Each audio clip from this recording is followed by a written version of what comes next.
Change is the only constant in the world. That's why Agarwal Packers and Movers Limited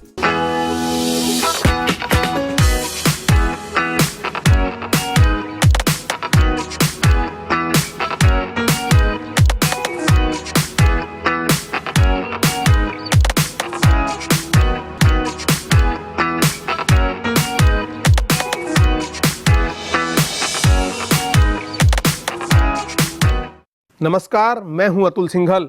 हमारे खास कार्यक्रम नमो impact में आपका स्वागत है। प्रधानमंत्री नरेंद्र मोदी ने अपनी 2.5 साल के कार्यकाल में कई सारी योजनाओं की शुरुआत की है और देश को बहुत सारे नारे दिए हैं। प्रधानमंत्री की इन योजनाओं का कितना लाभ लोगों को मिल रहा है या मिलने वाला है, कार्यक्रम नमो इम्पैक्ट में हम प्रधानमंत्री और केंद्र सरकार की इन्हीं नीतियों की विस्तार से चर्चा करते हैं उस क्षेत्र के दिग्गज के साथ। कार्यक्रम नमो इम्पैक्ट में हमारे आज के अतिथि हैं जाने माने एनआरआई और गल्फ पेट्रोकेमिकल के चेयरमैन अशोक गोयल जी। अशोक गोयल जी से हम प्रधानमंत्री नरेंद्र मोदी की और उनकी सरकार की नीतियों पर विस्तार से चर्चा करेंगे। गोयल साहब, कार्यक्रम नमो इम्पैक्ट में आपका बहुत बहुत स्वागत है। नमस्कार। अशोक गोयल जी गल्फ पेट्रोकेमिकल लिमिटेड के चेयरमैन हैं, एक समाज सेवी व्यक्ति हैं। आइए जानते हैं उनके बारे में।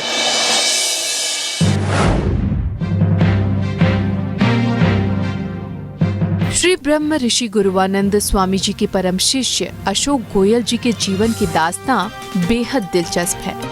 हरियाणा के हिसार में जन्मे अशोक गोयल का जन्म हालांकि एक संपन्न परिवार में हुआ, लेकिन उनके सपनों की उड़ान कुछ और ही थी। अशोक गोयल शुरू से ही कुछ अलग करना चाहते थे और हमेशा ये सोचते थे कि आखिर वो किस तरह से देश का नाम विश्व भर में रोशन करें। और उसी सपने को लेकर अशोक गोयल जी ने विदेश का रुख किया और सबसे पहले वो दुबई पहुंचे, जहां उन्होंने गल्फ पेट्रोकेम के नाम से एक कंपनी की शुरुआत की, जो कि अशोक गोयल जी की कड़ी मेहनत के चलते आगे बढ़ती गई और आज गल्फ पेट्रोकेम का कारोबार दुनिया भर के करीब 15 देशों में फैला हुआ है। लेकिन गौर करने वाली बात तो ये है कि दुनिया भर में अपनी पहचान बना चुकी गल्फ पेट्रोकेम के चेयरमैन अशोक गोयल आज भी अपनी मिट्टी से इस कदर जुड़े हुए हैं कि लोग अचंभा करते हैं। अशोक गोयल शिक्षा, स्वास्थ्य जैसे दर्जन भर से भी ज्यादा क्षेत्रों में काम कर रहे हैं और समाज को एक नई दिशा देने की कोशिश में लगे हुए हैं। गोयल साहब, आप एक जाने माने व्यवसायी हैं, उद्योगपति हैं। किस तरीके से आप देखते हैं प्रधानमंत्री की नीतियों को और खास तौर से मेक इन इंडिया को? अतुल जी, मोदी जी की जो नीतियां हैं सारी A to Z नीति है। आज तक जितने भी प्रधानमंत्री आए, मोदी जी की अलग नीतियां हैं। मैं इंटरनेशनल जब जाता हूँ, देखता हूँ, हर जगह हर कंट्री में मोदी जी को सराहाया जाता है कि क्या बात है। इंडिया को जो आज मोदी जी जिस राह में ले जाना चाहते हैं, ये मोदी जी ले जा सकते हैं। बाकी अदर प्रधानमंत्री ना लेके गए, आने वाला फ्यूचर क्या होगा मैं नहीं कह सकता। जिस कंट्री में मोदी जी गए, हर जगह हिंदुस्तान की वाहवाह हुई और बड़ा अच्छा लगता है जब हम एनआरआई हैं, इंडियन होने के नाते इंडिया की वाहवाह होती है तो हमें बड़ी खुशी मिलती है।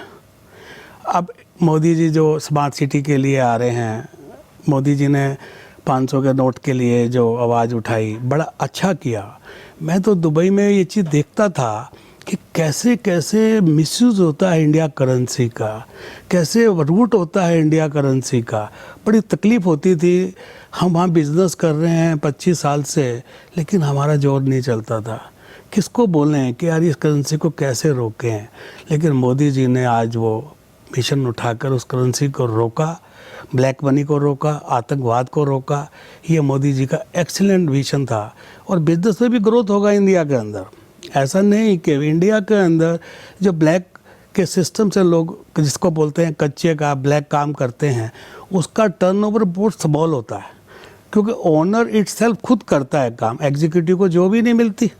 नहीं, लेकिन ये कहा जा रहा है कि जिस तरीके से नोटबंदी की आपने बात उठाई है, इससे जो काम धंधा रोजगार पर काफ़ी विपरीत असर पड़ा है, काफ़ी फैक्ट्रियां बंद हो गई हैं। तो जो मेक इन इंडिया का नारा प्रधानमंत्री ने दिया है वो कैसे सिरे चढ़ पाएगा? देखिए जी, मेकिंग इंडिया का नारा बड़ा एक्सीलेंट है, मोदी जी के विचार बहुत एक्सीलेंट है और जो ये परेशानी का जो आवाज़ उठ रही है, डेफिनेटली शॉर्ट टाइम के लिए परेशानी है, आने वाला तो टाइम बड़ा एक्सीलेंट होगा और हर का दर्द को ख़त्म कर देगा।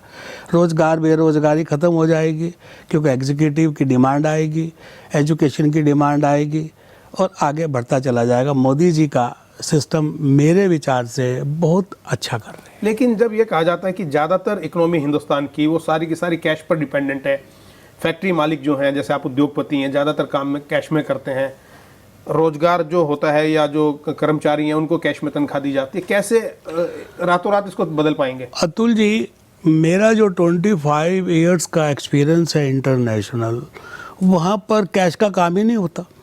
मैं तो खुद चाहता था कि किसी भी तरह से इंटरनेशनल टोटल सिस्टम इंडिया में लाया जाए, जो मोदी जी आज ला रहे। कैश में करने की जरूरत क्या है? ओनली टैक्स बचाना। गवर्नमेंट का टैक्स बचाने के लिए गवर्नमेंट चले कैसे? जो गवर्नमेंट का पूरा टैक्स आप सेव कर लेंगे तो गवर्नमेंट रन कैसे करेगी?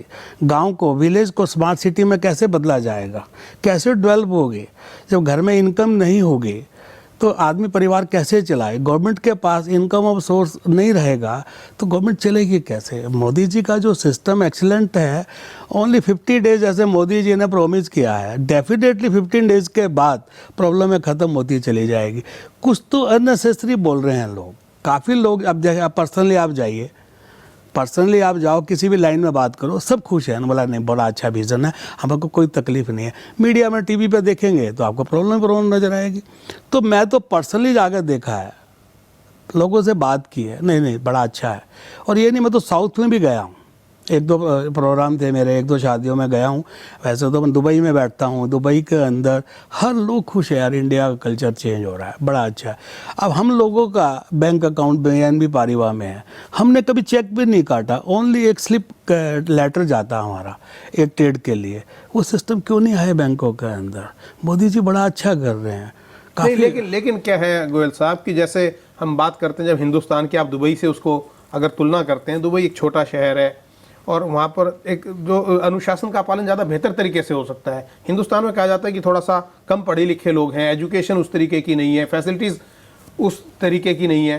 तो आपको लगता है कि माहौल बनेगा हिंदुस्तान में एक आप जैसे लोगों के लिए? देखिए अतुल जी, हम इंडिया से दुबई गया, मेरे कुछ विज़न थे। वो इंडिया में उस टाइम इंफ्रास्ट्रक्चर नहीं था जिसके लिए मैं दुबई गया। मैंने सब कुछ पाया जो मैंने दुबई में इंटरनेशनल सीखा। अब मैं चाहता हूं कि इंडिया में उसको इम्प्लीमेंट करें। जैसे आज दुबई आपने कहा स्मॉल कंट्री है, वहाँ के लॉ एंड ऑर्डर बड़े स्ट्रॉन्ग है। हम कहते हैं कि एक सिटी को पकड़ लो, उसको आप दुबई की तरह इम्प्लीमेंट करो, तब आप वहाँ कामयाब हो जाते हैं। तो उसके कॉपी पेस्ट तो करना है। जस्ट लाइक एग्जाम्पल है मेरा कि आज दिल्ली की मेट्रो कितनी नीट एंड क्लीन है। क्या कंट्री नीट एंड क्लीन नहीं हो सकता? व्यवसाय नीट एंड क्लीन नहीं हो सकता? हो सकता है। सोच नहीं है, विज़न नहीं है, शॉर्ट गेम चलते हैं, शॉर्टकट लगाते हैं इंडियंस। जिस दिन ये मोदी जी का विज़न जो है कि इसको इलेक्ट्रॉनिक सिस्टम ला रहे हैं, सबसे बेटर सिस्टम है। विदेश में ऐसे ही तो होता है, टेंशन फ्री है। हम इंडियन विदेश क्यों गए? क्यों नहीं वापस आ जाएं? हम एक टाइम के बाद विदेश से वापस आते हैं, अपने कल्चर से, अपने इंडिया से एक प्रेम आता है, चल यार अब बहुत पैसा कमा लिया, अब चले इंडिया पब्लिक सेवा करें, धार्मिक काम करें, आना बनता है, मन करता है, अपनी जन्मभूमि है, इंडिया अच्छा लगेगा, संस्थाओं से जुड़ेंगे और आगे अच्छे कर्म करेंगे। ये एक वापस इंडिया आने सोच का रहती है और मन भी करता है कि उस कल्चर में दोबारा जाएं। अभी मैं इंडिया आया, मेरे को कुर्ता पजामा पहनने का बड़ा शौक है। वहाँ विदेश में नहीं पहन सकते हम, पाकिस्तान में भी नहीं पहन सकते। ये पाकिस्तान में भी उनका अलग सलवार जंपर चलता है, हम नहीं पहन सकते। तो इंडिया का कल्चर मैं तो बड़ा पसंद करता हूँ, और विदेशी कल्चर इंडिया में आ जाए जो मोदी जी ला रहे हैं तो एक अजूबा है। क्या योजनाएं हैं आपकी हिंदुस्तान को लेकर? अब देखिए जी, मेरी सोच में तो ये जो मोदी जी सिस्टम ले आएंगे, आज इन्वेस्टर इंटरनेशनल क्यों नहीं आ रहा? मेरी कई इन्वेस्टरों से बात हुई, इन्वेस्टर मीट हुई। मिस्टर शिवराज जी चौहान जो CM MP के मेरे पास आए थे, मैंने 1-2 बड़ी अच्छी मीटिंगें कराई। वो इन्वेस्टर कहता है यार इंडिया में कच्चा पक्का है क्या, हमें पता ही नहीं ना, कैसे कंट्रोल करेंगे? हम चाहते हैं 100% वाइट का काम हो, जो इंडिया में कच्चा बोलते हैं वो ना हो, और हम उसको कंप्यूटराइज दुबई में कंट्रोल कर लें, तो कितना भी इन्वेस्ट कर लें कोई प्रॉब्लम नहीं है। वाकई राइट बात है। तो ये कच्चे का सिस्टम बंद होना चाहिए। गवर्नमेंट अभी जो पॉलिसी बना रही है बड़ी अच्छी पॉलिसी है। गवर्नमेंट अभी टैक्सेस कम कर रही है, तो कच्चा पक्के का जरूरत क्या है लोगों को करने की? क्या टेंशन ही तो ले रहे हैं ना। हमारे बच्चे हैं दुबई में रहते हैं, उनको ये नहीं पता पापा ब्लैक होता क्या है, किसे बोलते हैं ब्लैक। ये केवल हिंदुस्तान में ही है, काला धन, सफेद धन, ये 2 नंबर हिंदुस्तान का काम, में 1 नंबर का जितने कंट्रियों में मैंने काम किया है, जितने कंट्रियों में मैं गया हूँ, वहाँ ब्लैक का काम नहीं है, सारा वाइट का काम है। गवर्नमेंट को टैक्स देने में आनंद आता है, टेंशन फ्री नींद आती है, टेंशन फ्री सोते हैं, क्योंकि कुछ चोरी नहीं है ना।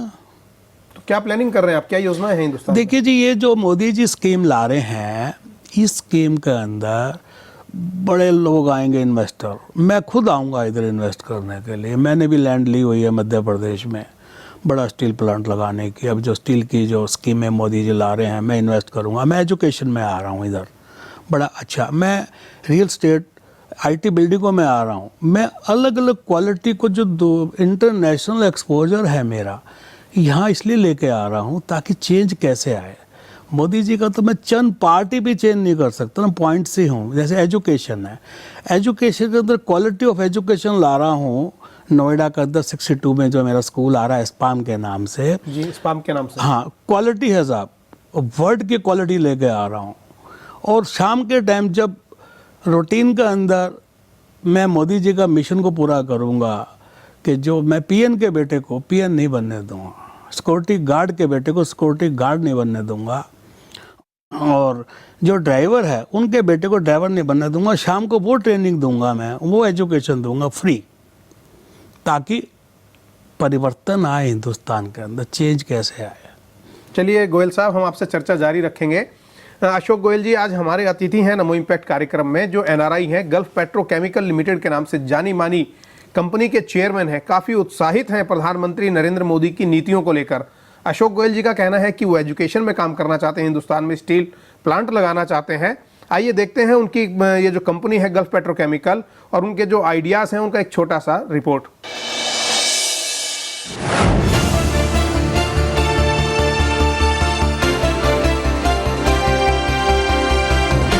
उन्नीस में दिल्ली और गुजरात में पेट्रो रसायन उत्पादों में अशोक गोयल ने अपने छोटे भाई सुधीर गोयल के साथ मिलकर व्यापार शुरू किया और फिर सन 1998 में गल्फ पेट्रोकेम के नाम से दुबई में कदम रखा, जहां इसे एक नई दिशा मिली। गल्फ पेट्रोकेम कंपनी आज देश ही नहीं बल्कि पूरे विश्व में अपनी एक अलग पहचान बना चुकी है। आज इस कंपनी का कारोबार मुख्य रूप से Dubai, Tanzania, Kenya, Singapore, Hong Kong, Switzerland, Bharat समेत करीब 15 देशों में फैला हुआ है। और आज गल्फ पेट्रोकेम ग्रुप का सालाना टर्नओवर 18,000 करोड़ से भी ज्यादा है।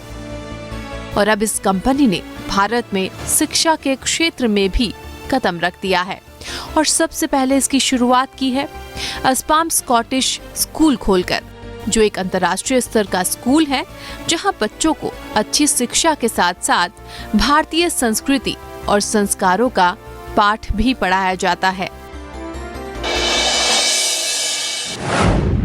तो हमने देखा कि किस तरीके से आप एक क्वालिटी एजुकेशन की बात कर रहे हैं और स्किल एजुकेशन, जिससे कि बच्चों को पढ़ाई के साथ साथ रोजगार के अवसर भी मुहैया करवाए जा सकें।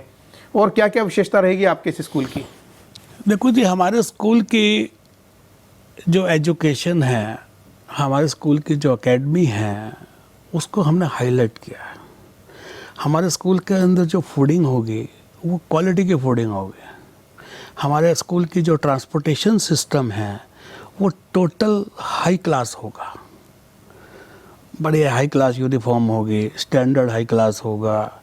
नो डाउट लोअर लोग भी हैं, मैं उनको भी फ्री पढ़ाऊंगा। 25% जो गवर्नमेंट की पॉलिसीज़ हैं उसी स्टैंडर्ड से मैं फ्री एजुकेशन देना चाहता गरीब हूँ बच्चों को, गरीब बच्चों जरूरतमंद को, बच्चे। ताकि उनके अंदर एक जो कॉम्प्लेक्स नाम की चीज़ आती है, यार नहीं हम स्कूल के तो एंट्री करना भी वो है, मैं खुद उनको लेके जाऊंगा स्कूल के अंदर, क्लास में मैं खुद रिव्यू करूंगा कि इस बच्चे में चेंज क्या है। मंथली मेरे पास एज ए चेयरमैन रिपोर्ट आएगी कि बच्चों के अंदर चेंज किस में कमी है, पेरेंट्स को बुलाएंगे क्या चेंज करना है, ताकि बच्चे में कॉन्फिडेंस आए और हिंदुस्तान को आने वाले दिन खड़ा कर। 200 करोड़ रुपए आप इन्वेस्ट कर रहे हैं इस स्कूल में। मैं 200 करोड़ रुपए का बिल्डिंग बड़ी सुंदर बना रहा हूँ, मर्सिडीज बसें ला रहा हूँ, फर्नीचर हाई कलर ला रहा हूँ, और इसके अंदर लेबोरेटरीज वगैरह हर चीज़ स्टैंडर्ड की है मेरे। 7 स्टार कह सकते हैं आप, कह सकते हैं 7 स्टार का नाम दे सकते हैं। काफ़ी लोग बोलते हैं यार तुम कितना 7 स्टार स्कूल बना के बच्चों को बिगाड़ देंगे, लेकिन काफ़ी परसेंटेज लोग ऐसे हैं वो 7 स्टार स्टैंडर्ड चाहते हैं, मैं भी चाहता हूँ, लेकिन साथ में मेरा एडिशन जो 25% हमें कमज़ोर परिवार के बच्चों को पढ़ाना है, वो मेरी सबसे बड़ा मिशन है। चलिए, बहुत बहुत अच्छी बातें आपने बताई हैं, हम आपसे चर्चा जारी रखेंगे। अशोक गोयल जी का कहना है कि शिक्षा के स्तर में सुधार लाना चाहते हैं और शिक्षा के लिए 200 करोड़ रुपए का बजट वो लेकर चल रहे हैं, जिसको इन्वेस्ट करेंगे हिंदुस्तान में, या कर चुके हैं वो। हम अशोक गोयल जी से चर्चा जारी रखेंगे, लेकिन उससे पहले लेते हैं एक छोटा सा ब्रेक। समाज के लिए बढ़े जिनके कदम, जिनका माना समाज ने लोहा, जिन्होंने बदली समाज की सोच, जानिए ऐसे ही कर्मयोगियों को हमारे खास कार्यक्रम अग्रदूत में हर रविवार रात 10 बजे सिर्फ सर्वधर्म संगम चैनल पर। ब्रेक के बाद कार्यक्रम नमो इम्पैक्ट में आपका एक बार फिर से स्वागत है। आज हम चर्चा कर रहे हैं अशोक गोयल से, जो गल्फ पेट्रोकेमिकल के चेयरमैन हैं। उनका ये कहना है कि मोदी जी की जो नीतियां हैं वो काफ़ी उत्साह देने वाली हैं और एनआरआईज उसको देखकर हिंदुस्तान में आने के लिए तैयार हैं, पैसा लाएंगे। आइए देखते हैं कि क्या है नोटबंदी और क्या है मेक इन इंडिया अभियान, और किस तरीके से इन दोनों अभियानों को साथ लेकर चला जा सकता है। 8 नवंबर 2016 की रात्रि को 12 बजे से वर्तमान में जारी 500 रुपए और 1000 रुपए के करेंसी नोट लीगल टेंडर नहीं रहेंगे।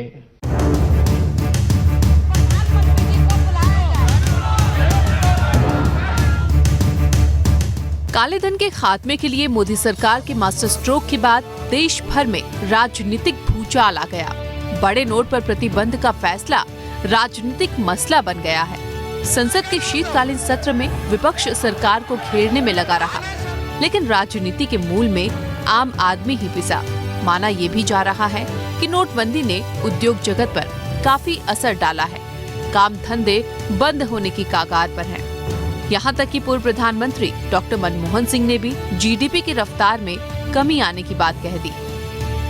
I would further like to point out that in my opinion, this scheme of monetization, the way it has been implemented, will hurt agricultural growth in our country, will hurt small industry, will hurt all those people who are in the informal sectors of the economy.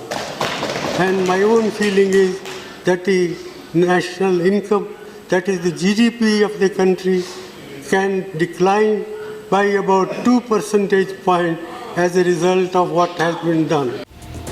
प्रधानमंत्री नरेंद्र मोदी ने ये तो जरूर सोचा होगा कि अगर वो काले धन पर चोट करेंगे तो वो किधर भागेगा, लेकिन शायद वो इस बात को ठीक से नहीं समझ पाए होंगे कि उनके इस फैसले से व्यापार और उद्योग जगत में त्राहिमाम मच जाएगा। वैसे सरकार को इस आर्थिक ऑपरेशन को उसी दक्षता के साथ करना चाहिए था जैसे सेना ने किया था, क्योंकि अगर ऐसा किया होता तो शरीर के दाहिनी तरफ लीवर के ऑपरेशन से बाईं तरफ दिल में घाव नहीं होता। वैसे कैंसर के ऑपरेशन में आसपास का मांस भी निकालना पड़ता है। आज ठीक उसी तरह बेईमानों के साथ ईमानदार लोग भी इसकी चपेट में हैं।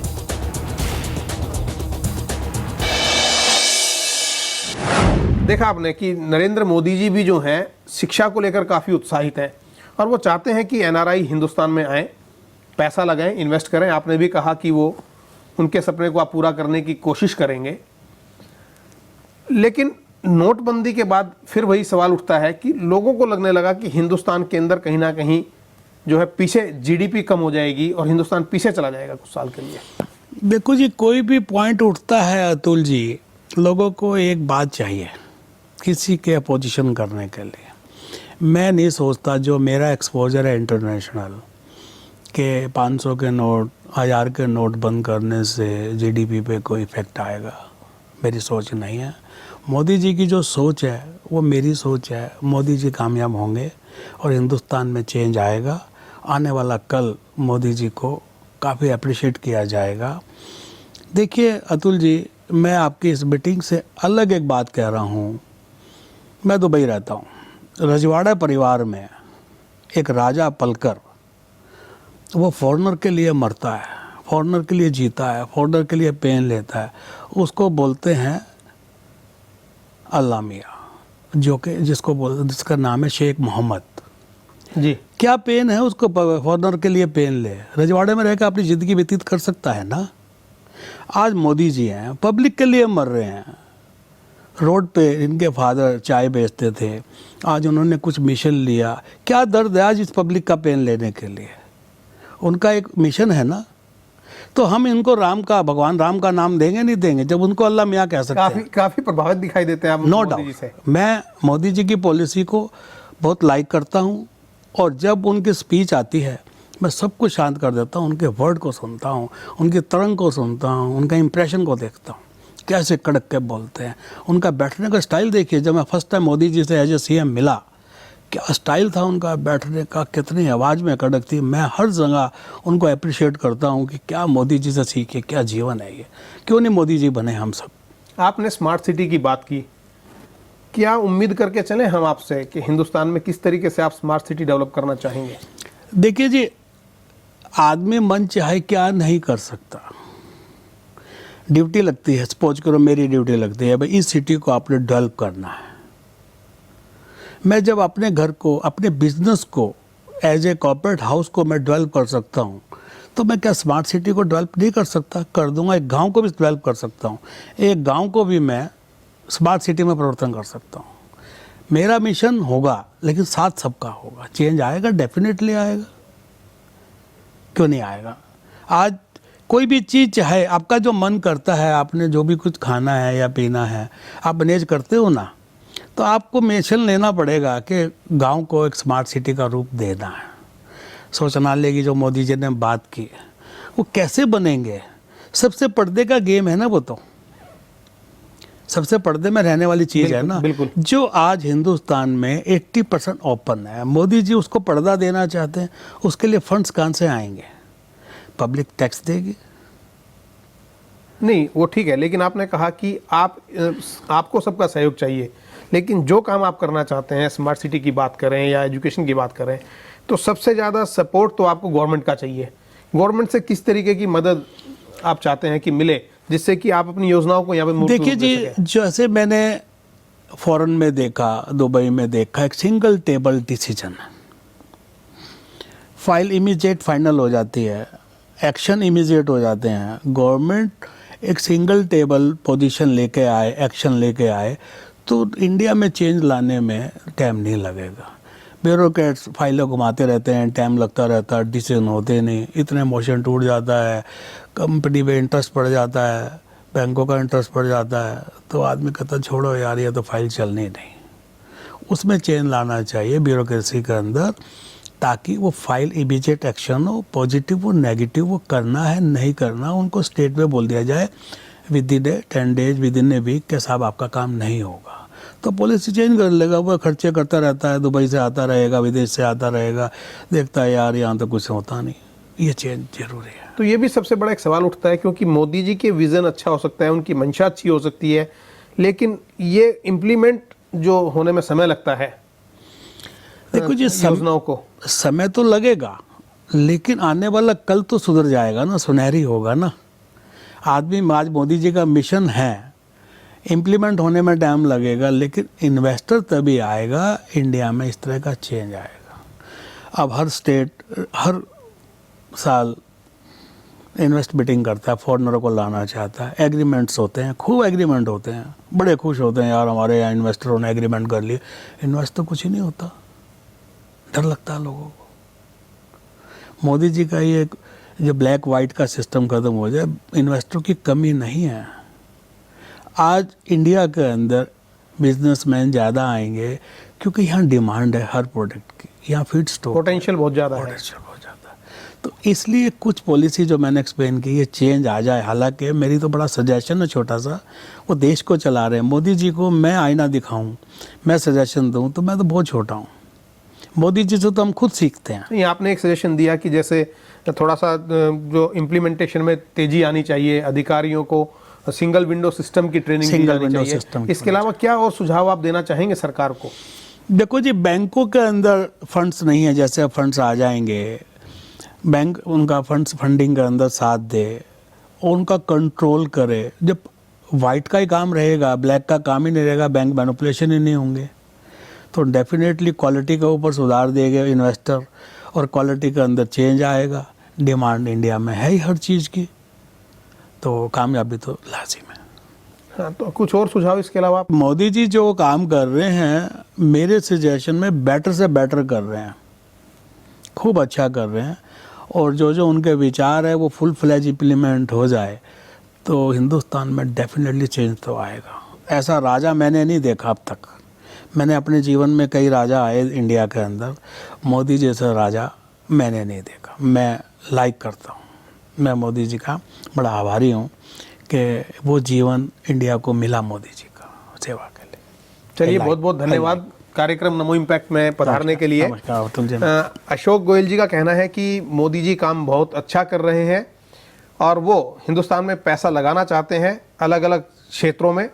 एनआरआई से बात होती है, वो भी हिंदुस्तान में पैसा लगाएंगे। थोड़ा सा समय ज़रूर लगेगा, लेकिन आने वाला कल जो है काफ़ी सुनहरा है। इस बात की उम्मीद की जानी चाहिए कि जो अशोक गोयल जी ने कहा, भारत की जनता को भी उम्मीद है कि आने वाले दिनों में और सुधार होगा, एक अच्छा भविष्य, एक सुनहरा भविष्य दिखाई देगा। और अशोक गोयल जी अपने मिशन में कामयाब हों, हिंदुस्तान में एक अच्छे काम करें, तरक्की के काम करें, इसके लिए हम इनको शुभकामनाएं भी देंगे और उम्मीद भी करना चाहेंगे। कार्यक्रम नमो इम्पैक्ट में अगले सप्ताह फिर किसी विषय पर किसी नए दिग्गज के साथ हम चर्चा करेंगे। और आप अगर कोई सुझाव देना चाहते हैं तो हमारे फ़ोन नंबर नीचे स्क्रीन पर चल रहे हैं, आप उन नंबर्स पर अपने सुझाव भी भेज सकते हैं इस कार्यक्रम को लेकर या नमो इम्पैक्ट को लेकर। हम अपने अगले कार्यक्रमों में आपके इन सुझावों को शामिल करेंगे और प्रधानमंत्री जी तक पहुंचाने की पूरी प्रयास करेंगे। तब तक के लिए दीजिएगा इजाज़त। नमस्कार।